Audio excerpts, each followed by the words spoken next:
बिस्मिल्लाहिर्रहमानिर्रहीम। अस्सलाम वालेकुम। टॉकेट 7 के साथ मैं हूं एतजाज़ नकी और मेरे साथ मौजूद हैं सज्जाद तरीन साहब। नाज़रीन, आज के शो में सबसे पहले हम जिक्र करेंगे कि अमेरिका में जो सदारती इंतखाबात के बाद इंतकाल इक़्तिदार का मरहला अपने आखिरी मराहिल में आन पहुँचा है और अब से कुछ देर पहले अमेरिका के सदर, जो कि अब साबिक सदर हो चुके हैं, ट्रंप ने अलविदाई खिताब किया है और कुछ देर बाद नए सदर जो बाइडन जो हैं वो हल्फ लेंगे। इस हवाले से बात करेंगे। इसके साथ साथ हम गुफ्तगू करेंगे कि इस वक्त जो इलेक्शन कमीशन के सामने गुज़िश्ता रोज़ एहतजाज हुआ, उसकी बाज़ गश्त अभी तक हमारी सियासी जमातों और हुकूमती जो इक़्तिदार के ऐवान है वहाँ से सामने आ रही है। आज वज़ीर आज़म ने चैलेंज किया है फॉरेन फंडिंग केस के हवाले से अपोजिशन को, उसका भी जिक्र करेंगे। और इसके साथ साथ आज वज़ीरिस्तान में ख़िताब किया है वज़ीर आज़म इमरान खान ने और वहाँ पर 3G और 4G सर्विस के जो इंटरनेट की सर्विस है उसका बाकायदा आगाज़ होने जा रहा है। उसकी तकरीब से ख़िताब था, उसमें भी कुछ गुफ्तगू की है। यात्री साहब, सबसे पहले तो अमेरिका में जो इंतकाल इक़्तिदार का मरहला है, ज़ाहिर है उसके अपने टाइम पीरियड के मुताबिक हमेशा से ये उनकी जो रिवायत है वो चली आ रही है, लेकिन ट्रंप का जाना और फिर जो बाइडन का आना, आप क्या समझते हैं पाकिस्तान के हवाले से अगर उसको देखा जाए? देखिए, मैं समझता हूँ ओवरऑल मुसलमानों के हवाले से जो ट्रंप का दौर था कोई अच्छा नहीं था। 2-4 मुसलमान ममालिक थे, हमारे अरब ममालिक दोस्त, जिसमें सऊदी अरब शामिल है, उसको बड़ी दोस्ती थी और उसने एक किस्म की सरपरस्ती भी की। लेकिन बाकी ओवरऑल मुसलमानों के लिए मैं समझता हूँ कि ट्रंप का दौर अच्छा नहीं था। तारीख़ में जिस तरह कुछ ज़ालिम हुक्मरानों को हम याद करते हैं, मुख्तलिफ जो ज़ालिम हुक्मरान हैं जिनका हम बहुत जिक्र करते हैं, जब उनको याद किया करेंगे तो तारीख़ में ट्रंप का नाम भी उसी तरह आएगा। उसने न सिर्फ पूरी दुनिया के मुसलमानों के लिए मसाइल पैदा किए, बल्कि उसने नस्ली इम्तियाज़। जी, आप कर लें। जी, मैं पहले गुफ्तगू कर लेते हैं। परवेश खान साहब ने ज्वाइन किया, पाकिस्तान पीपल्स पार्टी की मारूफ रहनुमा है। बहुत शुक्रिया परवेश खान साहब वक्त देने का। मैडम, आपसे ये जानना चाहेंगे, आज अमेरिका का जो सदारती इंतखाबात के बाद इंतकाल इक़्तिदार का मरहला अपने आखिरी हिस्से में दाखिल हो चुका है, क्या समझती हैं वहाँ पे जो बाइडन का आना और ट्रंप का जाना कितनी हद तक ओवरऑल दुनिया पर और बिलखसूस पाकिस्तान पर इफेक्ट करेगा? इसका एक इफेक्ट सबसे पहले तो वहाँ फंसे हुए उनके ऊपर है। वो जो वहाँ मुश्किलात काफी वक्त तक एक खुली फिजा में सांस ले सकेंगे। लेकिन जहाँ तक पाकिस्तान का ताल्लुक है, मैं नहीं समझती कि ना कोई आप बहुत बड़ी तब्दीली देखेंगे। ये जो अभी आपके वजीर आज़म वहाँ गए और कह के आए कि मैं वर्ल्ड कप जीत रहा हूँ और पता नहीं क्या करके आया हूँ, आपने देखा उसके बाद जो कश्मीर में हालात हुए वो उसके बाद की बात है। लिहाजा कहते ना कि अभी जो है हालात ऐसे बदल जाएंगे और पाकिस्तान के लिए कोई बहुत ठीक है वहाँ से वाक़े आ जाएंगे। इतनी जल्दी ऐसा होता नजर नहीं आता, लेकिन उसके जाने से लेकिन जो हमारे यहाँ हम पे इन किस हद तक देखें, वो किस हद तक इंटरैक्ट करना चाहेंगे, ये बड़ा सवाल है। परवेश खान साहबा, पीपल्स पार्टी के जो बाइडन से जो बड़े ताल्लुकात हैं और इन्होंने मुख्तलिफ जो अवार्ड्स भी उनको दिए, क्या पीपल्स पार्टी कोई इससे फ़ायदा ले पाएगी पाकिस्तान के लिए? देखिए, बिल्कुल आपको याद होगा ये कैरी लूगर बाइडन बिल जो था जो आया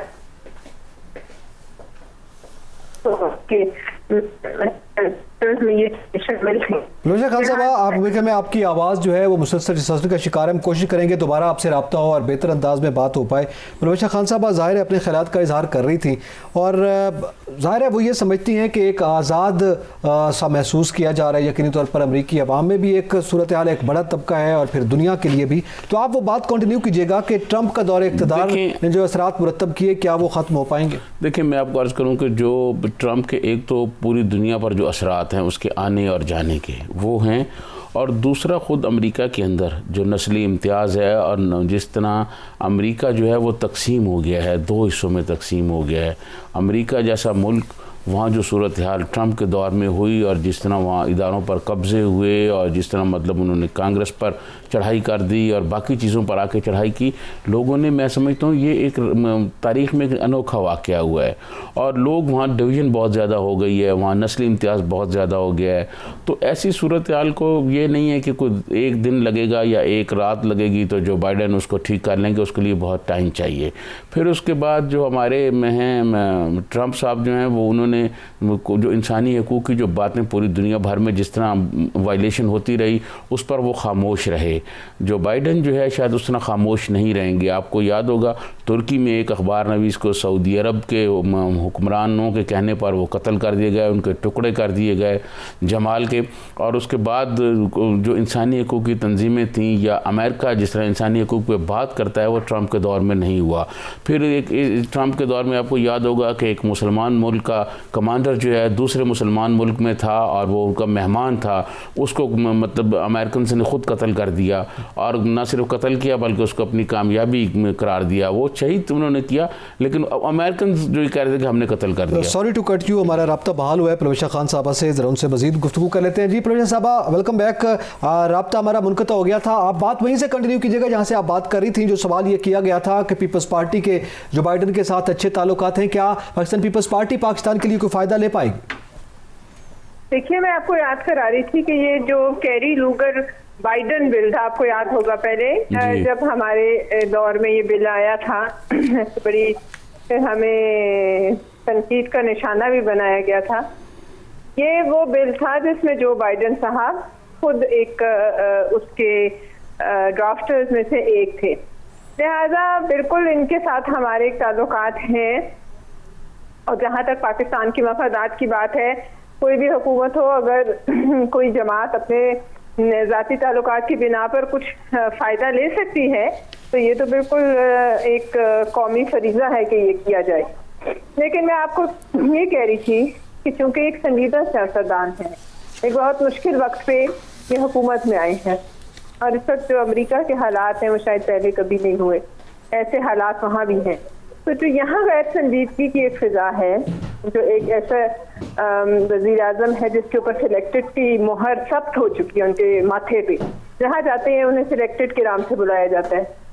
तो उनके लिए जो है मुझे अच्छी समझ नहीं आती कि जो यहाँ कतगने हैं, जैसे आप पे हैं, प्रेस पे हैं, मीडिया पे हैं, जो इस वक्त विच हंट चल रही है, इन तमाम मामलात में वो किस नज़र से पाकिस्तान को देखेंगे, ये बड़ी एक तशवीशनाक बात है। अब जाहिर है वो वापस आए हैं, वो जो अमेरिकन वैल्यूज़ हैं जिनका हम और आप बहुत सालों से सुनते हैं और कई दफ़ा देखते भी हैं, उन वैल्यूज़ में तो ये हालात फिट नहीं होते ना जो हमारे यहाँ हैं। या इस किस्म की जो बाजू मरोड़ने नैब के ज़रिए, इसको भी वो बुरा समझते हैं। आपके जो सियासी मुखालिफिन हैं उनके खिलाफ इस हद तक आगे चले जाना, इसको बुरा समझते हैं। फिर इनके जो मामलात हैं गैर संजीदगी के फॉरेन पॉलिसी में, कभी चीन बनाना है, कभी मदीना बनाना है, कभी तुर्की गए तो वो बना लेना है, कभी मलेशिया चले जाना है। तो देखना चैलेंज हमारे लिए ज़्यादा है कि अगर वो हमें कुछ हमारे साथ कुछ देना भी चाहें, कुछ बेहतर मामला करना चाहें, तो यहाँ कौन है जिससे वो बात करें?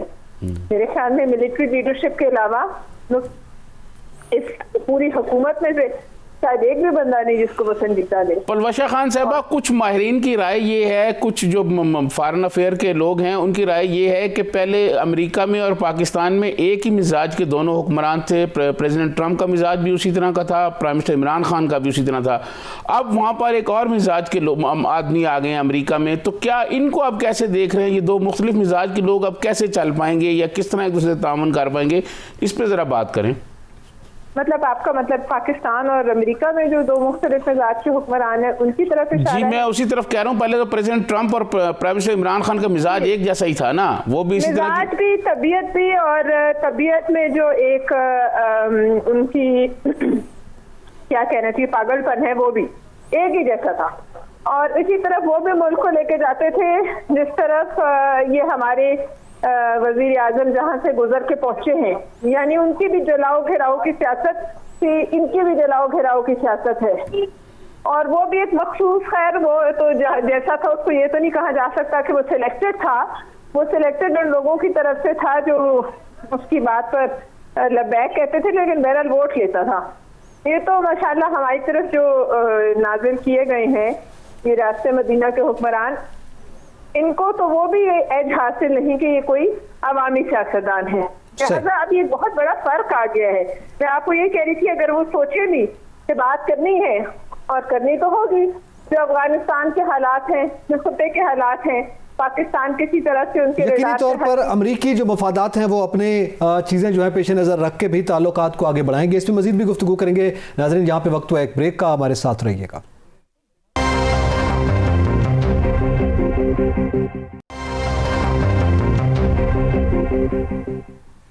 Welcome back. नाज़रीन, हम बात कर रहे थे कि अमेरिका में जो सदारती इंतखाबात के बाद इंतकाल इक़्तिदार का मरहला अपने आखिरी हिस्से में दाखिल हो चुका है और उसके बाद जो पाकिस्तान पर जो असरात हैं उसके हम जिक्र कर रहे थे। सजातनी साहब आप बता रहे थे कि यकीनी तौर पर अब ज़ाहिर है जो बाइडन का आना और ट्रंप का जाना पूरी दुनिया के लिए भी और बिलखुसूस पाकिस्तान के लिए भी मुस्बत तब्दीलियाँ जो है वो ला सकते हैं। ये उम्मीद की जा सकती है कि जो पॉलिसी ट्रंप की थी, वो जो बाइडन ने पहले भी कहा था कि ईरान के साथ जो न्यूक्लियर डील हुई है हम उसमें वापस आएंगे, जो माहौलियात का फ्रांस वाला मुआहदा है उसने कहा हम उसमें वापस जाएंगे। तो मैं समझता हूँ ये चीज़ें हैं। फिर कई मुसलमान ममालिक को बैन किया हुआ था ट्रंप ने, उसको भी उन्होंने ओपन कर दिया है।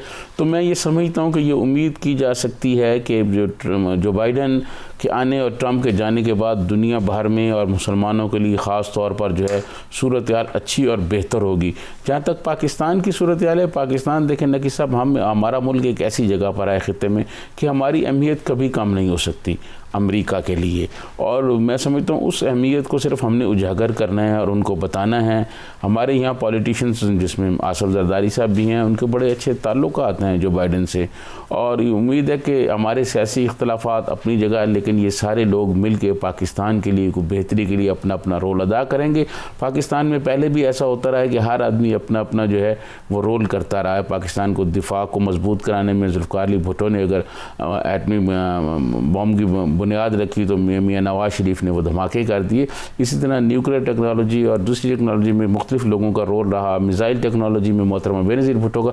तो समय के बाद मैं आपको इसलिए बता रहा हूँ कि सारे जो हमारे पॉलिटिकल लीडर हैं वो अब सियासी इख्तलाफात इनकी अंदरूनी सियासत अपनी जगह पर, लेकिन ये पाकिस्तान को बेहतर बनाने में और पाकिस्तान में अपना किरदार अदा करेंगे। अमेरिका और पाकिस्तान के जो ताल्लुकात हैं उनको बेहतर बनाने के लिए बेहतर हो सकेंगे, और दिफाई ताल्लुकात जो उनके नामजद अमरीकी वज़ीर दिफा है उनका एक स्टेटमेंट भी आई है, एक ऐलान भी सामने आया है लॉयड ऑस्टिन ईरान के साथ जो इनकी न्यूक्लियर डील है, अगर वो उस मुआहदे में वापस आता जाए जो प्रेसिडेंट ओबामा ने किया था, तो खित्ते में कशीदगी जो सूरत हाल है वो भी शायद कम हो जाएगी और पूरा खित्ता बेहतरी की तरफ जाएगा अगर ये सूरत हाल हो जाती है जो उन्होंने ऐलान किया। नहीं, दूसरा ऐलान जो मैं बता रहा हूँ, जो वहाँ के नामजद वज़ीर दिफा हैं अमेरिका के जनरल लॉयड ऑस्टिन, उन्होंने भी कहा है कि वो पाकिस्तान के साथ मिलिट्री ताल्लुकात को बढ़ाएंगे। तो ये अनाउंसमेंट जो सामने आई है, ज़ाहिर है पाकिस्तान के साथ मिलिट्री ताल्लुकात पहले भी और ये उनकी अपनी भी मजबूरी है। अच्छा सर, ये तो मामला है। अभी कुछ देर पहले भी आपने गुफ्तगू सुनी हमारे अपने वज़ीर आज़म पाकिस्तान नरदिल अज़ीज़ इमरान खान साहब की, और वो वाना में गुफ्तगू कर रहे थे, और इससे पहले गुफ्तगू करते हुए वो ये अनाउंस कर चुके हैं, ये ऐलान कर चुके हैं, अपोजिशन को चैलेंज कर चुके हैं कि ये जो फॉरेन फंडिंग का केस है ये कैमरे पे सबके सामने चलाया जाए और मैं इसके लिए तैयार हूँ। उनका ये ख्याल है कि खुद अपोजिशन भी उसमें इन्वॉल्व है। कौन है जो पीटीआई के सिर्फ पीटीआई फंडिंग देती रही है या आप भी लेते रहें?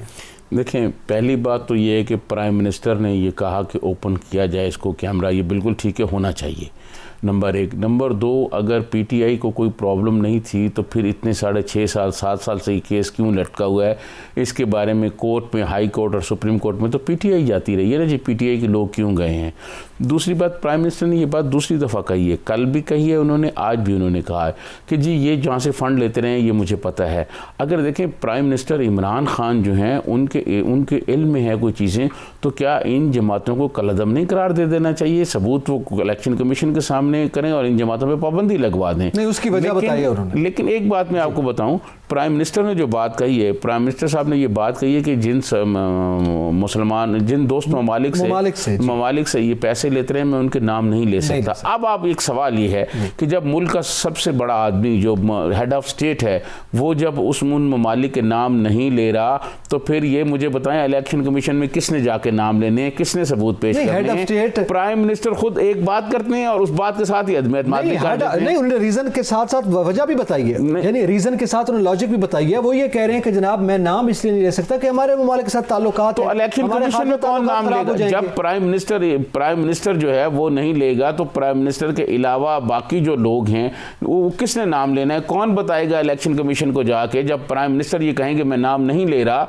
तो जो इन जमातों के खिलाफ, जो अपोजिशन की जमातों के खिलाफ वकला पेश होंगे वो प्राइम मिनिस्टर से और हुकूमती लोगों से मशवरे करके आएंगे ना। तो जब प्राइम मिनिस्टर ने वहाँ नाम नहीं लिए तो वहाँ इलेक्शन कमीशन के सामने नाम कौन लेगा? मैं समझता हूँ कि बेशक कोई दोस्त हो और बेशक कोई दोस्त ना हो, जिन्होंने जहाँ से पैसे लिए हैं उसकी बिल्कुल इंक्वायरी होनी चाहिए और ये ऑन कैमरा होनी चाहिए। और उसके बाद मैं समझता हूँ प्राइम मिनिस्टर इमरान खान को, आप जानते हैं उनका इशारा किनकी जानिब था? यहाँ पे किस शख्सियत की, पीडीएम की जो इस वक्त देख रहे हैं जो रोए रवा हैं, और दूसरा मुल्क कौन था जिसकी तरफ उनका इशारा था? इन हालात में जाहिर है वज़ीर आज़म के लिए फिर मजबूरियाँ तो होती हैं, ये मुल्क पे उसके नेगेटिव असरात हो सकते हैं। मैं आपको अर्ज़ करूँ, बात ये है कि प्राइम मिनिस्टर इमरान खान जो नाम नहीं ले सकते, फिर उनको कहने की भी ज़रूरत नहीं थी। वो प्राइम मिनिस्टर है ना, फिर वो अपने तक जो इन्फॉर्मेशन ज़रूरी नहीं वो बता सकते, तो फिर उनको आधी भी नहीं बतानी चाहिए। या तो मुकम्मल इन्फॉर्मेशन बताएं और बताएं कि ये सबूत पड़े हुए हैं, तमाम इंटेलिजेंस एजेंसी तो उनके थंब के नीचे है ना, वो उनसे सबूत लेके और पेश कर दें कि जनाब ये इन्होंने लिए हुए। और सारी जमातें, मैं समझता हूँ जिन पाकिस्तान के आइन और पाकिस्तान के कानून के ख़िलाफ़ जिन जमातों ने फंड रेजिंग की है उनके खिलाफ कार्रवाई होनी चाहिए, उनको कलअदम करार दे देना चाहिए। कोई भी जमात हो जी, इसमें कोई भी बात, पाकिस्तान को हमने एक मुल्क जो है ये इसको आइन और कानून के तहत चलाना है। ये कोई ऐसी बात नहीं है कि बनाना रिपब्लिकन है जिसकी जो मर्जी हो वो करता रहे, ऐसी बात नहीं है। लेकिन अफसोस ये है कि अगले ही जुमले में प्राइम मिनिस्टर ने वो नाम नहीं लिए। प्राइम मिनिस्टर को नाम लेना चाहिए था कि जी ये फलां मुल्क की तरफ से आए हैं, और अगर ये नहीं नाम ले सकते फिर आधी इंफॉर्मेशन पे अवाम क्या करे, आप मुझे बताएं। आपको याद होगा वजीर खारजा शाह महमूद कुरैशी साहब ने एक मुल्क के हवाले से इसी तरह एक स्टेटमेंट दी थी, और फिर उसके बाद क्या हालात बने थे और किस तरह से उनको फिर वो कंपनसेट करना पड़ा, और किस तरह से उन्होंने कहा कि हमारे पैसे जो है फौरी तौर पर वापस किए जाएं, और किस तरह से हमें सफाइयाँ देनी पड़ी थी। तो फिर जाहिर है वज़ीर आज़म एहतियात कर रहे हैं। वज़ीर खारजा फिर अगर आप ये समझते हैं कि भाई इतना प्रेशर आ जाता है तो फिर वो बात कहनी नहीं चाहिए। वो बात जिसके प्रेशर आप दबाव नहीं ले सकते और मसाइल आपके लिए पैदा होते हैं, फिर वो आपको आधी इन्फॉर्मेशन नहीं बतानी चाहिए। इस पे क्या कहते हैं कि ऑन कैमरा सबके सामने चैलेंज किया उन्होंने? देखिए, मैं अर्ज़ करूं कि प्राइम मिनिस्टर इमरान खान को ये कल से ही काम कराना चाहिए, और वो जो कमेटी बनी हुई है, सिक्योरिटी कमेटी बनी हुई है, उसका इजलास डे बाय डे होना चाहिए। जैसे Panama case day by day चला था उसी तरह डे बाय डे होनी चाहिए और बिल्कुल ऑन कैमरा होना चाहिए। अब तो प्राइम मिनिस्टर ने कह दिया है ना, तो बिल्कुल ऑन कैमरा ये केस होना चाहिए ताकि पूरी कौम ये देखे कि ये क्या हो रहा है, सबको पता चल जाएगा, इसमें कोई दो राय नहीं है। और ये मैं समझता हूँ कि ये अगले 4 रोज़ में हल हो जाएगा ये केस। आपको पता है ये केस हल हो गया? आपको पता है ये केस हल हो गया जी? आपके यकीनन पता इल्म में, यानी मैं जिस तरह से बात कर रहा हूँ, दिलचस्प बात यह है कि 2 मुखालिफ फरीक जब एक ही बात डिमांड कर रहे हो तो मसला तो हल हो गया ना। यानी अकबर एस बाबर जिन्होंने ये फॉरेन फंडिंग केस किया हुआ है वो, और वज़ीर आज़म इमरान खान जिनके खिलाफ ये केस है उनकी जमात पर, वो दोनों एक ही बात कर रहे हैं। अकबर एस बाबर साहब कहते हैं कि ये सबके सामने होना चाहिए, वज़ीर आज़म कह रहे हैं कि सबके सामने मैं चैलेंज करता हूँ। ये बड़ी इंटरेस्टिंग सिचुएशन है। हाँ, अलबत्ता आप कह रहे हैं स्क्रूटनी कमेटी का जो इजलास है वो सबके सामने हो, उस पर अकबर एस बाबर जो फॉरेन फंडिंग केस के रुए रवा हैं, इनके अपने मुनहरिफ रहनुमा, वो ये कह रहे हैं कि मुझे स्क्रूटनी कमेटी पर एतमाद नहीं है, स्क्रूटनी कमेटी की बजाय इलेक्शन कमीशन में ये लाया जाए और वो इस केस को बात ये उन्होंने ये कहा कि जो इलेक्शन कमीशन ने अपने फैसले में जो बातें कही थी, जो इकदाम किए थे, वो और कहा था कमेटी को करे, वो कमेटी नहीं कर रही। देखिए मैं आपको अर्ज़ करूं, बात ये है कि ये सारी चीज़ें जब कैमरे पे आ जाएं, दोनों फ्रीक जब ये कह रहे हैं, देखिए बाबर साहब की जो आपने बात की ना, बाबर साहब जो हैं वो तो मुतालबा कर सकते हैं, उनके पास अख्तियार नहीं है। अख्तियार प्राइम मिनिस्टर इमरान खान के पास है कि वो इलेक्शन कमीशन को एक लेटर लिखा जाए कि जी ये ओपन किया जाए, हदायत जारी कर दी जाए कि जी आप ये मामला है और इसको ओपन कर दें कौम के सामने, तो इलेक्शन कमीशन इसका एहतमाम करे। मेरे ख्याल में उनको एहतमाम शुरू कर देना चाहिए करने। प्राइम मिनिस्टर का कहना तो ऑर्डर ही होती है ना, प्राइम मिनिस्टर ने कह दिया ये ओपन होना चाहिए, सबको, तमाम पार्टीज हेड जो है उन्होंने कहा सबको बुलाएं, प्राइम मिनिस्टर को भी बुलाएं, उसमें पीपल्स पार्टी के हेड को भी बुलाएं, उसमें JUIF के भी हेड को भी बुलाएं, उसको हम अपना शहबाज शरीफ साहब को भी बुलाएं जो मुस्लिम लीग नून के हेड हैं, सबको बुला के उनके सामने उनको वकला के मौजूदगी में बहस हो और ये लाइव चले, सबके सामने चले, तो लोगों को पता चल जाए। लेकिन मैं आपको अपोजिशन को जवाब देना चाहिए ना, ये चैलेंज किया गया, मेरे ख्याल में उनका रिस्पांस आएगा। मैं समझता हूं कि प्राइम मिनिस्टर को ये कर देना चाहिए जी, प्राइम मिनिस्टर को ये नाम, अपोजिशन इस पे क्या एतराज करेगी, अपोजिशन तो यही कह रही है ना जी। तो मैं समझता हूं प्राइम मिनिस्टर को ये कर देना चाहिए ताकि इस कौम को पता चले। लेकिन नकी साहब आप मेरी बातें फिर बार बार रिपीट कई चलाते भी रहते हैं और बताते भी रहते हैं लोगों को, ऐसा नहीं होगा, ऐसा नहीं होगा। क्योंकि आपको कल के प्रोग्राम में मैंने ये कहा था कि मरियम नवाज साहबा ने वो चिट पे लिखे हुए नाम पढ़े हैं, जो नाम किसी ने तो फराहम किए हैं ना, बहुत सारी बातें हैं जो मेरे इल्म में ऑन एयर कहीं नहीं जा सकती, हमने चैनल भी चलाना है। तो फिर बात तो वही हो गई ना, बात ये है फिर आप उधर से वो भी किसी का कहना बोल रहे होते हैं, प्राइम ये भी किसी का लिखा पढ़ रहे हैं। देखें फिर डोरी तो एक जगह से हिल रही है। प्राइम मिनिस्टर इमरान खान के पास ये इख्तियार मौजूद है कि वो ये सारा कुछ करा सकते हैं, उन्होंने कहा भी है और उनको अपना वादा पूरा करना चाहिए। अब यू टर्न इस पर नहीं लेना चाहिए। आप देखिएगा, क्योंकि प्राइम मिनिस्टर ने अभी बात की है, हमारा प्रोग्राम चल रहा है, हम इसको डिस्कस कर रहे हैं। आप देखिएगा कि अगले 2-4 घंटों में अपोजिशन का रद्द-ए-अमल आना शुरू हो जाएगा और अपोजिशन वाले ये कहेंगे कि ऐसा ठीक है कर लें, तो फिर प्राइम मिनिस्टर को करना चाहिए। फिर ऐसा ना हो कि जैसे पहले बहुत तवील यू टर्न इन्होंने लिए हुए, इसमें एक और यू टर्न का इजाफा हो जाए, ऐसा नहीं होना चाहिए। लेकिन एक जवाब हुकूमती सतह से नहीं दिया जा रहा और वो ये है, कल से हसन इकबाल साहब ये बात कर रहे हैं कि पीपल्स पार्टी और नून लीग के जो रहनुमा हैं उन पर क्रॉस पर्चे किए जा रहे हैं। यानी एक हम इन्होंने इलेक्शन कमीशन की बात की तो वो क्रॉस पर्चा करके उसको बैलेंस करने की कोशिश की जा रही है, लेकिन उन्होंने कहा ऐसा नहीं होगा। तो इसमें आप क्या समझते हैं, ये फिर एक सियासी बयान है अपोजिशन की जानिब से हुकूमत पर, या कोई ऐसी हकीकत है इस बात में? मैं आपको बताऊं, उन्होंने क्रॉस पर्चे की जो मिसाल दी ना, उन्होंने ये कहा कि हमने, क्योंकि फॉरेन फंडिंग केस का बाबर साहब ने किया और अपोजिशन खड़ी हो गई उस मुतालबे पे, तो अब उन्होंने कहा जी कि गवर्नमेंट का भी ये बाकी अपोजिशन की जमातों का भी चेक करें, जिसमें पीपल्स पार्टी है, मुस्लिम लीग नून है, JUIF है और बाकी जमातें हैं। देखिए मैं आपको अर्ज़ करूं कि पीपल्स पार्टी की तो मैं समझता हूं बहुत ज़्यादा एक तारीख़ है जिसके एक एक चीज़ को छानबीन की गई। ज़िया-उल-हक़ के ज़माने में, फिर उसके बाद मुशर्रफ का दौर आया, फिर मियाँ नवाज शरीफ के भी एक दौर में जब सैफुर-रहमान था, बहुत सारी चीज़ें पीपल्स पार्टी की छान पटक हुई। अब मुशर्रफ के दौर में भी हुई, मुशर्रफ के दौर में मुस्लिम लीग नून की भी हुई। तो मैं ये समझता हूँ कि उनकी तो हो चुकी हैं, लेकिन अब भी होनी चाहिए, अब भी होनी चाहिए। अगर किसी अपोजिशन की किसी भी बड़ी जमात ने, ये नहीं होना चाहिए कि क्योंकि जो दोस्त ममालिक हैं और हम नाम नहीं ले सकते, फिर नाम बताना चाहिए कि फ़लाँ मुल्क से इन्होंने इतने पैसे लिए हैं और इन मकासद के लिए लिए हैं, वो मकासद बताने चाहिए। देखें हमारे लिए मुल्क अहम नहीं, हमारे लिए अपना मुल्क अहम है, हमारे लिए कोई दोस्त मुल्क अहम नहीं है, हमारे लिए अपना मुल्क का मफाद अहम है। हमने अपने मुल्क का मफाद देखना होगा कि किसने दिए हैं, किसको दिए हैं, किन मकासद के लिए दिए, ये बुनियादी चीज़ है, किन मकासद के लिए दिए गए। अच्छा, दूसरा इसके लिए ये तो वो डिमांड्स हैं, मुतालबे हैं, फिर एक रिस्पांस जो है वो सामने आ जाएगा, या स्क्रूटनी कमेटी पे खुद जो मुद्दई हैं वो भी अदम एतमाद कर रहे हैं, ये अपनी जगह पर बातें हैं।